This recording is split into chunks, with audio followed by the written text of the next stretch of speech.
여러분 안녕하십니까. 오늘도 조상이 남겨준 재밌는 이야기 한 편 들려드리겠습니다. 울고개라고 있습니다.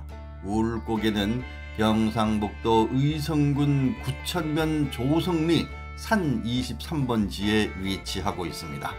울고개는 조성지 저수지 아래에 있는데 해발 120m 정도로 그리 높지 않은 고개입니다. 울고개 아래에는 조성리 좌우에 있는 청산리와 모흥리 선창마을을 지나는 923번 지방도로인 소보만개로가 있습니다.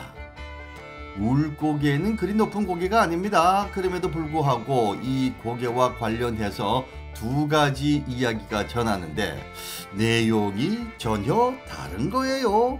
자, 먼저 절과 관련된 이야기를 소개하면 이런 내용입니다.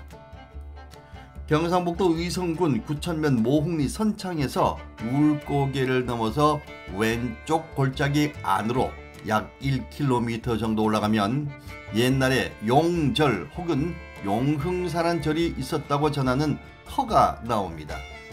용절이 세워질 당시 다른 절들은 쇠퇴의 길로 접어들고 있었습니다. 그런데 용절만은 시간이 지날수록 더욱더 융성해졌습니다.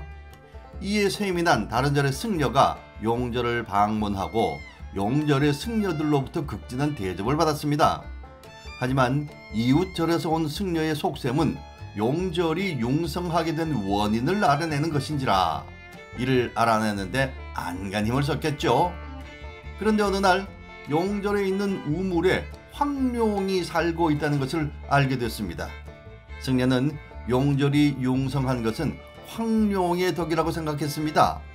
용절이 망해야 자기네 절이 잘 될 것으로 믿었기 때문에 황룡을 쫓아버릴 궁리를 짜냈는데 그는 용절의 승려들을 모아놓고 용절이 융성한 이유는 황룡 덕분이라고 하면서 황룡이 오래 살게 하려면 우물에 소금을 자주 넣어서 나쁜 벌레가 일지 않도록 해야 한다고 말하고는 용절을 떠났습니다. 용절의 승려들은 자기 절로 돌아간 승려의 말에 혹해서 소금을 우물에 넣었습니다. 결국 짠 물맛을 견디기 힘들었던 황룡은 큰 소리로 울며 고개를 넘어 날아가 버렸고 용절은 점점 쇠퇴하여 망하고 말았습니다. 이때부터 황룡이 크게 울면서 넘어간 고개는 울고개라고 불렸습니다. 욕심 많은 승려와 무지한 승려로 인해서 용절을 보호하고 있던 황룡이 자신의 집에서 쫓겨나오면서 절이 쇠퇴했다는 그런 이야기입니다. 용절에 수호시는 용이 없으니까 절이 쇠퇴하는 것은 당연하지요.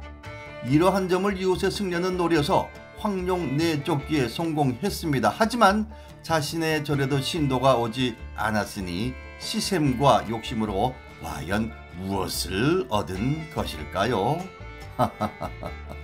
자, 다음 이야기는요, 저수지 건설과 관련된 얘기입니다.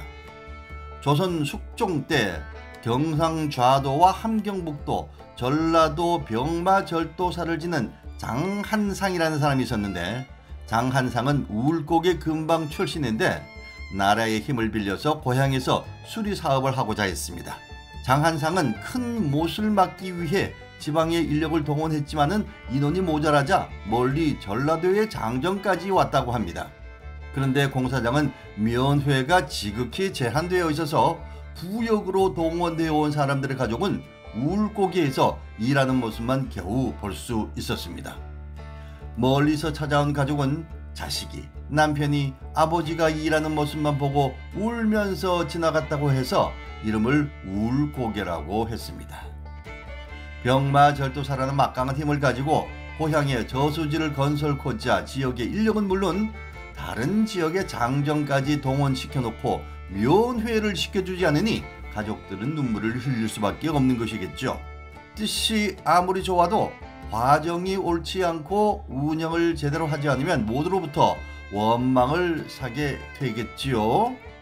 자, 이 울고개와 관련된 두 설화는 모두 욕심에서 비롯된 이야기입니다. 용절과 관련한 이야기는 승려의 탐욕, 또 저수지 건설과 관련한 이야기는 병마절도사의 탐욕이 빚어냈습니다. 눈물을 흘리면서 고개를 넘은 용과 가족들은 두려움과 울분이 가득했을 것입니다.